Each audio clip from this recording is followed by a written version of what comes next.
पहले तो ये साइफर केस ट्रायल है, ये इसका क्या मुस्तकबिल है और ये इसकी सज़ा की क्या शक्ल बनेगी और इसे कैसे देखा जाएगा, इस ट्रायल को तारीख कैसे देखेगी अगर कोई सज़ा होती है तो? देखें, पहली बात यह है कि बिस्मिल्लाहिर्रहमानिर्रहीम, थैंक यू वेरी मच भट्टी साहब और काजी साहब। जो साइफर केस है वो है क्या?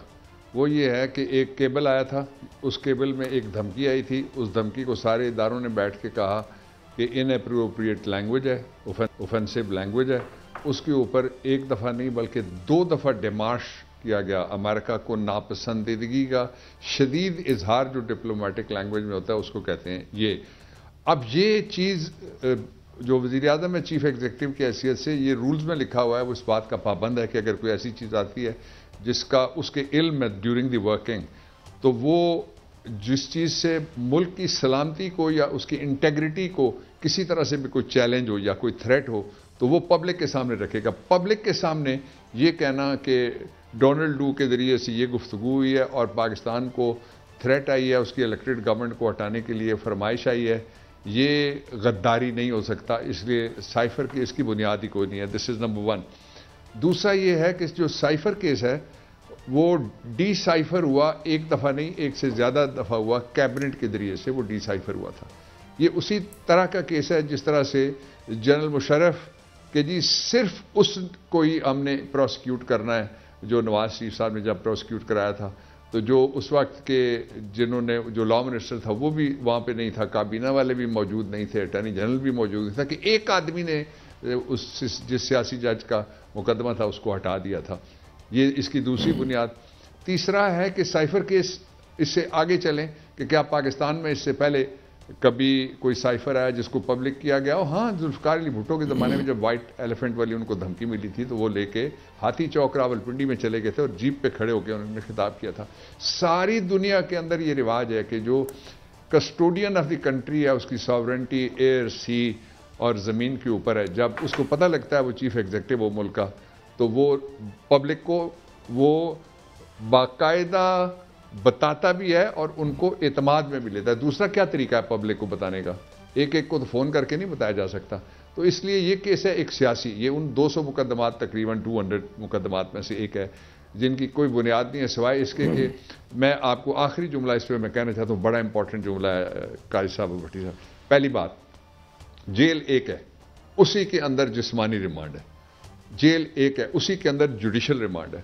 जेल एक है, उसी के अंदर तफ्तीश है। जेल एक है, उसी के अंदर साइफर है। जेल एक है, उसी के अंदर एटीसी है। जेल एक है, उसी के अंदर सारे मुकदमात। वजह क्या है कि एक आदमी अगर वो पब्लिक आई में आ गया, वो लोगों को नजर आ गया, तो क्या हो जाएगा जिसकी वजह से ये सारा कुछ वहां पे जमा करके किया गया। इसलिए मैं समझता हूं कि अदालत को फौरी तौर पे या तो एक तरीका ये था कि हम कोई मांगते कि इंटरनेशनल ऑब्जर्वर्स लगाए जाएं इस ट्रायल के लिए, लोग मांगते हैं। इससे पहले आपको याद होगा, फिर जुल्फ़िकार अली भुट्टो जो अदालती तौर पे कत्ल हुए थे उनका मुकदमा मुझे याद आता है कि उस वक्त में जो अमेरिका का एक अटॉर्नी जनरल था वो पाकिस्तान आया था। उस वक्त मुल्क में आइन मुअत्तल था, इसलिए रैमजे क्लार्क उनका नाम था। वो एक ऑब्जर्वर के तौर पर आए थे कि मैं बैठ के फ्रेंड ऑफ कोर्ट की हैसियत से मैं कोई अगर ज़रूरत हो मेरी तो मैं मदद भी करूंगा इस ट्रायल के अंदर। तो ये मिसालें एक नहीं हैं बल्कि बहुत सारी मिसालें मौजूद हैं। इसलिए ये जो ट्रायल हैं इनका सिंगल एजेंडा ये है कि इमरान खान पब्लिक आई में किसी तरह से ना आए, और अगर वो निकल आए तो वो समझते हैं कि पता नहीं क्या क़यामत आ जाएगी। इसलिए पिछली गवर्नमेंट ने भी यही किया और ये जो इंटरम बैठे हुए हैं ये भी यही कर रहे हैं। और फिर आखिरी बात मैं इस पर यह कहना चाहता हूँ कि इख्तियार ही कोई नहीं है कि सारी पब्लिक को बाहर रखने का इख्तियार कुछ हिस्से को या पब्लिक को, तब जब कोई ऐसा गवाह बोल रहा हो जिससे अगर उसके मुंह से कुछ ऐसी निकले जो पाकिस्तान खतरे में पड़ जाए, एटमी मुल्क 25 करोड़ लोगों का, प्रेस को निकालने का इख्तियार लॉ में नहीं है। मैं चैलेंज करता हूं कोई आके बताए कहां लिखा हुआ कि प्रेस को एक्सक्लूड किया जा सकता है साइफर के ट्रायल के दौरान। दूसरा जो बात है वो बार एसोसिएशन को एक्सेस टू जस्टिस हो ही नहीं सकता जहां बार का मेंबर नहीं है, जहां वकील नहीं है, उनको भी नहीं बाहर किया जा सकता, उनको भी बाहर किया हुआ है। और तीसरी और सबसे जो बड़ी बात है इस ट्रायल के हवाले से वो बात यह है कि ट्रायल के अंदर जो जो चीज़ें वो कह रहे हैं वो सारा कुछ पेपर्स के अंदर मौजूद है। इसलिए मेरा ख्याल है फौरी तौर पे इमरान खान को बेल पे रिलीज़ करना चाहिए। इंट्रेंच्ड जजमेंट्स हैं सुप्रीम कोर्ट ऑफ पाकिस्तान की इसके ऊपर, प्रेपोजिशन के ऊपर, कि जहां कागजी कार्रवाई से मुतल्लिका कोई गवाही हो, खा उसमें अरबों रुपए इन्वॉल्व क्यों ना हो, और वो मुलजिम को अब बेहतर डिफेंड करने के लिए अपने आप को उसको बेल पे छोड़ना चाहिए। बिस्मिल्लाहिर्रहमानिर्रहीम। आपने बड़ा तफसीली बताया। नंबर एक तो साइफर गुम नहीं हुआ। बीइंग ए जर्नलिस्ट मैं आपको कह रहा हूँ, आज भी वजारत खारजा में पड़ा है और इत्तेफाक से आज ही मैंने इसे काउंटर चेक किया है। जैसे आप फरमा रहे हैं कि साइफर गुम हुआ नहीं, और उन्होंने ओथ लिया मुल्क की सलामती का, अगर खुदा ना खास्ता साजिश हो रही है अवाम में बताएं, तो अगर क्या अब बज़ाहिर मुल्क बेआइन लग रहा है, बेकानून लग रहा है, बादी नज़र में कुछ लोग इस वक्त पाकिस्तान को जेल कह रहे हैं, क्या ऐसा कानून में कोई गुंजाइश है कि किसी शख्स ने जुर्म ना किया हो और एक लाडले की ख्वाहिश की खातिर उसे सजा दे दी जाए? आइन में इस किस्म की लचक है कहीं? जरा बाबर साहब ये रहनुमाई फरमाए, हमें तो कानून और आइन अब किताबों में गुम हुआ लगता है। आपके तीन हिस्से हैं। एक तो बहुत आपने दुरुस्त कहा कि ये मुल्क इस वक्त सरजमीन बेआइन है। आइन मौजूद है, उसके दो डिनोमिनेटर होते हैं, यानी उसके दो लैंडमार्क होते हैं या सबूत होते हैं जिनकी बुनियाद पे कहा जा सकता है कि आइन मौजूद है। एक ये कि बुनियादी हुकूक उन लोगों के, एक दिन एक आदमी है वो 25 मुकदमों में इन्वॉल्व है, उसमें बड़े बड़े शदीद किस्म के मुकदमात हैं, अगले दिन उसको किसी जगह कोई एंकर दरियाफ्त कर रहा होता है, किसी जगह कोई उसको पकड़ के सियासी पार्टी दरियाफ्त कर रही होती है और वो मुस्कुरा रहे होते हैं और वो सारे केसेस जो ख़त्म हो जाते हैं। और गंगा का स्नान उन्हें पता रखता है कि बाल्टी भर के घर में ही रखी हुई है, उसके ऊपर डाल के फ़ौरन वो सारा पवित्र हो जाता है और जितने भी उसके होते हैं गुनाह वो सारे के सारे धुल जाते हैं। ये ड्यू प्रोसेस का सारा काम है, ये काम अदालतों का है। मैंने जब पहला आदमी एक एंकर ने दरियाफ्त किया था, मैंने कहा था एंकर साहब को भी शामिल तफ्तीश करना चाहिए कि गुमशुदा आदमी जिसके बारे में 7 दफ़ा अदालत हेयरिंग कर चुकी है, कैसे उसके पास पहुंच गया, एंकर को भी शामिल तफ्तीश होना चाहिए था। अच्छा, एक आपका डिनोमिनेटर ये मौजूद नहीं है कि कोई fundamental rights, human rights, civic rights और शहरियों के कोई हुकूक हैं या नहीं है। ये चंद लोगों के लिए मुल्क है, चंद लोगों की बात, चंद लोगों की दिन है, चंद लोगों का और रात चंद लोगों की। ये जालिब बड़ा अरसा पहले कह गए थे आपके और मेरी तसल्ली के लिए।